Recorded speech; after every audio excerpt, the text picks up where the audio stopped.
എൻ്റെ എല്ലാ പ്രിയപ്പെട്ട കൂട്ടുകാർക്കും സ്മിതൂസ് വേൾഡിൻ്റെ പുതിയ വീഡിയോയിലേക്ക് സ്വാഗതം. ഇന്ന് നമുക്ക് വളരെ ടേസ്റ്റി ആയിട്ടുള്ള ഒരു ചമ്മന്തി തയ്യാറാക്കിയെടുക്കാം. ചോറിനൊക്കെ നല്ല അടിപൊളിയായിട്ടുള്ള ഒരു ചമ്മന്തി തന്നെ കേട്ടോ. നിങ്ങൾ വഴുതനങ്ങയൊക്കെ കൂട്ടാൻ ഇഷ്ടമുള്ളവരാണെങ്കിൽ തീർച്ചയായും ഈ ചമ്മന്തി ഒന്ന് തയ്യാറാക്കി നോക്കിക്കോളൂ. ഞാൻ ഒരു ചെറിയ വഴുതനങ്ങ എടുത്തു, കഴുകി വൃത്തിയാക്കിയ ശേഷം വട്ടത്തിൽ ഞാനതിനെ മുറിച്ചെടുത്തിട്ടുണ്ട്. എന്നിട്ട് അടുപ്പത്തേക്ക് ഒരു ഫ്രൈയിങ് പാൻ വെച്ചു. ഇതിലേക്ക് വെളിച്ചെണ്ണ ഒഴിച്ച് വെളിച്ചെണ്ണ ഒന്ന് ചൂടായി വരുമ്പോൾ നമ്മൾ ഈ അരിഞ്ഞു വെച്ചിരിക്കുന്ന വഴുതനങ്ങ ആ ഒരു ഫ്രൈയിങ് പാനിലേക്ക് ഇട്ട് കൊടുക്കാവുന്നതാണ്. എന്നിട്ട് വഴുതനങ്ങയുടെ രണ്ട് വശവും തിരിച്ചും മറിച്ചും ഇട്ട് നമുക്ക് നന്നായിട്ടൊന്ന് വറുത്തെടുക്കാവുന്നതാണ്. കണ്ടോ, ഈ ഒരു രീതിക്ക് വരണം. വഴുതനങ്ങ നന്നായിട്ട് വെന്തും വന്നിട്ടുണ്ട്, ഒന്ന് ഫ്രൈ ആയും കിട്ടിയിട്ടുണ്ട്. ഇത് നമുക്ക് പാനിൽ നിന്ന് മാറ്റാവുന്നതാണ്. ഈ ഒരു സെയിം പാനിലേക്ക് തന്നെ എണ്ണ കുറവാണെങ്കിൽ കുറച്ചുകൂടെ എണ്ണ ഒഴിച്ചു കൊടുക്കാം. എന്നിട്ട് 10-15 കൊച്ചുള്ളി ഇതിലേക്ക് നമുക്ക് ചേർത്ത് കൊടുക്കാം. അതിനോടൊപ്പം തന്നെ ഒരു തണ്ട് കറിവേപ്പിലയും കൂടെ ഇട്ട് കൊടുത്ത് നമുക്കൊന്ന് വറുത്തെടുക്കാവുന്നതാണ്. കൊച്ചുള്ളിയുടെയൊക്കെ കളർ മാറി ഒരു ബ്രൗൺ കളറാകുമ്പോൾ നമുക്കിത് പാനിൽ നിന്ന് മാറ്റാവുന്നതാണ്.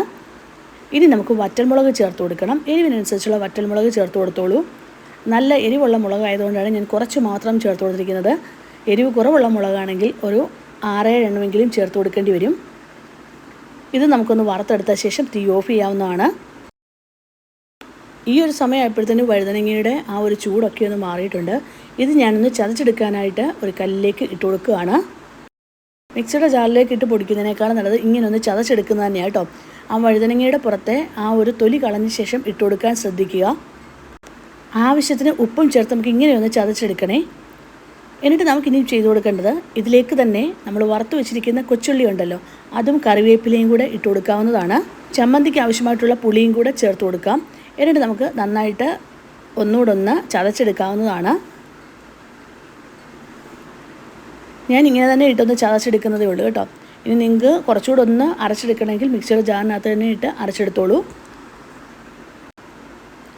ഇത്രയും ഒന്ന് ചതച്ചെടുത്ത് കഴിഞ്ഞ ശേഷം മാത്രം ഇതിലേക്ക് 2-3 ടേബിൾ സ്പൂൺ തേങ്ങ ചിരകിയതും കൂടെ ചേർത്ത് കൊടുക്കാം. തേങ്ങ കുറച്ച് മാത്രം മതി കേട്ടോ, 2-3 ടേബിൾ സ്പൂൺ മാത്രം മതി. എന്നിട്ട് വീണ്ടും നമുക്ക് ഇതുപോലെ ചതച്ചെടുക്കാവുന്നതാണ്.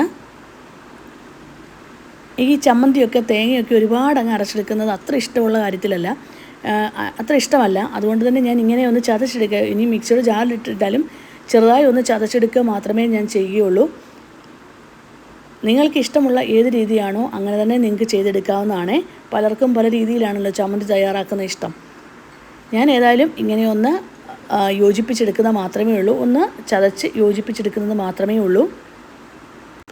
ഞാനിനിയും ആ മുളക് വറുത്തെടുത്തല്ലോ, അത് മിക്സിയുടെ ജാറിലിട്ട് നന്നായിട്ട് പൊടിച്ചെടുത്തിട്ടുണ്ട്. ആ പൊടിച്ചതാണ് ഇതിലേക്ക് ചേർത്ത് കൊടുക്കുന്നത്. ഈ സമയത്ത് ഉപ്പുണ്ടോയെന്നും കൂടെ നോക്കണം കേട്ടോ. ഉപ്പില്ലെങ്കിൽ കുറച്ചുകൂടെ ഉപ്പും ചേർത്ത് കൊടുക്കണം. അതിനോടൊപ്പം തന്നെ ഞാൻ ചേർത്ത് കൊടുത്തിരിക്കുന്നത് നമ്മൾ കൊച്ചുള്ളിയൊക്കെ വറുത്തെടുത്ത എണ്ണയില്ലേ, ആ എണ്ണയും കൂടെ ഇതിലേക്ക് ഒഴിച്ചു കൊടുത്തിട്ടുണ്ട്.